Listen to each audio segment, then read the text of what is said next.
The alarms were still echoing through Corridor C when Commander Yalan Reed stormed out of the control room. Red lights flashed across Titan Outpost 4, painting the metal walls in sharp color. Everyone he passed looked nervous. Everyone knew what the alarms meant. Only one person caused this kind of trouble, and she was not human. The station AI repeated, "Warning, containment breach in Section 12. Repeat." Yalan cursed under his breath. Of course it's her. The alien girl, young, brilliant, and endlessly mischievous, had broken another rule. Her name was Lyra. A silver-skinned Alari girl with bright violet eyes, long glowing hair, and the emotional maturity of a teenager despite being 22 in human years. She was supposed to be learning human discipline and human teamwork. Instead, she found new creative ways to push every limit. 2 days ago, she hacked the drone bay. Yesterday, she tried to borrow a shuttle. And today, she shut down half the station's power grid just to see what would happen. Yalan marched toward Section 12. He wasn't angry. Not exactly. He was worried. She didn't understand danger, didn't understand consequences, didn't understand how fragile humans were compared to her super strength and alien body. But she listened to one person, only one. Him. That responsibility made his stomach tighten every time something went wrong. Turned the final corner only to freeze. Section 12 was a mess. Panels sparked. Wires hung loose. A heavy metal door had been ripped off its hinges like cardboard. And in the middle of the chaos sat Lyra, cross-legged on the floor, tapping on a glowing device that was definitely not hers. She looked up when she heard him. Her eyes widened. "Oh, Yalan, hi." He crossed his arms, slowly. "Lyra, what did you do?" She smiled, a nervous, innocent smile she always used when trying to escape responsibility. Science?" Yalan raised an eyebrow. "Try again." She sighed. Okay. I only wanted to test how fast your power system resets under stress. How was I supposed to know it would explode? The manuals are so boring." Yalan walked closer and crouched down, making sure she looked at him directly. "Lyra, people could have died." Her smile faded. His tone wasn't loud. It wasn't angry. But it was firm, and Lyra felt it. For a moment, the station noise quieted. Even the sparks seemed to stop. This was the hook moment, the moment that always froze her, because Lyra could face soldiers. She could face monsters.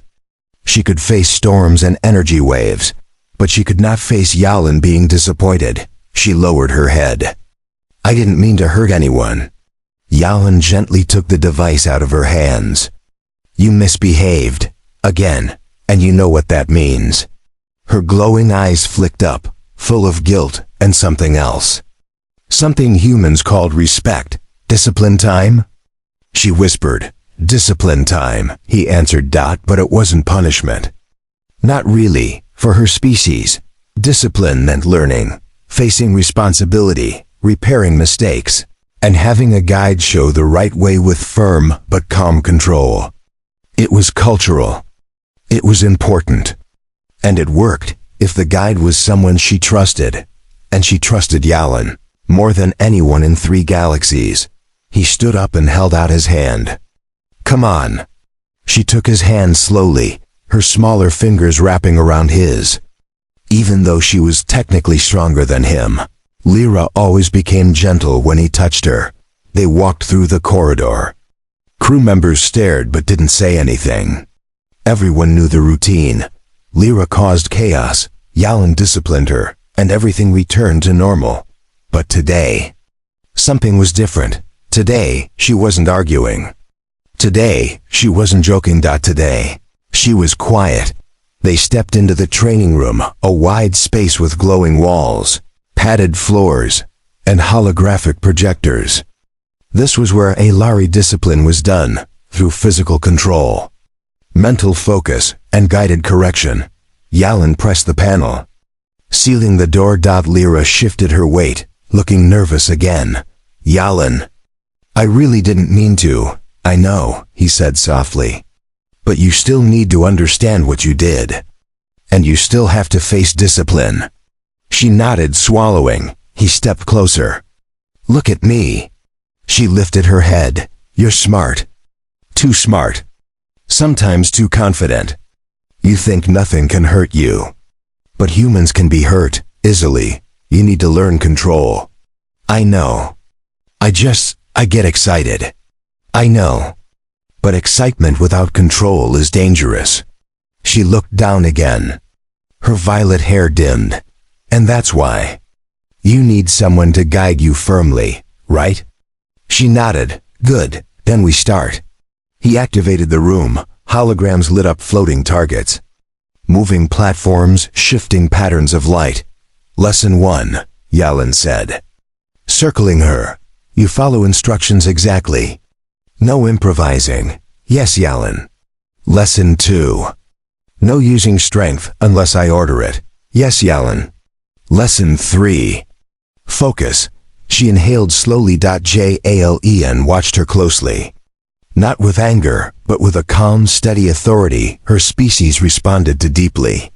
It made her feel safe, protected, centered. The training began.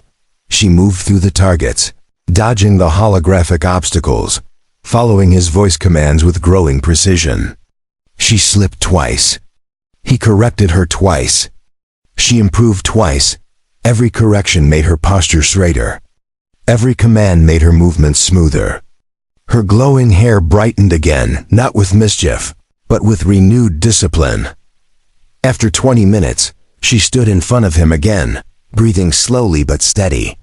How do you feel? He asked. Clear, she said quietly. Focused. And what did you learn? That power without control can destroy. And? That control comes from listening. And? That I must follow your instructions always. Yalan nodded once. Good girl. Her cheeks flushed pale blue, the Ilari equivalent of a blush. But then, something unexpected happened. Lyra stepped forward and wrapped her arms around him. At first, Yalan froze. She rarely initiated contact like this. Then she whispered, voice trembling. I'm sorry, Yalan. I'm really, really sorry. Her voice wasn't playful. It wasn't dramatic. It was real.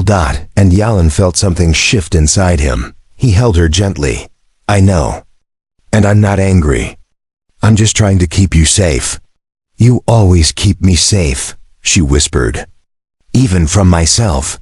She relaxed against him, her glowing hair brushing his shoulder, her breath soft and warm. After a long moment, she pulled back.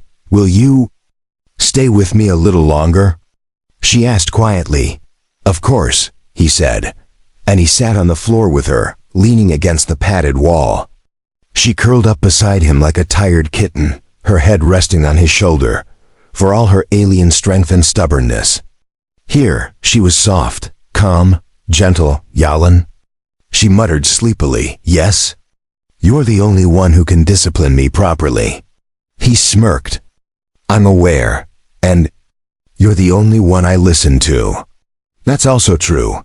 And she hesitated. What is it? You're the only one I don't want to disappoint. That made Yalan's chest tighten. He brushed a hand through her glowing hair. You won't disappoint me if you keep learning. She smiled, small, soft, sincere. I'll try. I promise. Good, because you're better than you think, Lyra. You just need guidance. Your guidance, she whispered, and slowly. Her eyes closed. The chaos she caused earlier seemed like a distant memory now. The alarms, the sparks, the broken door, they were gone. All that remained was a silent room, a tired alien girl. And the human who held her life steady. Titan Outpost 4 felt calm for the first time all day. And Yalan knew one thing. She would mess up again. She would misbehave again. But she would also learn again, because she had him, and he wasn't going anywhere.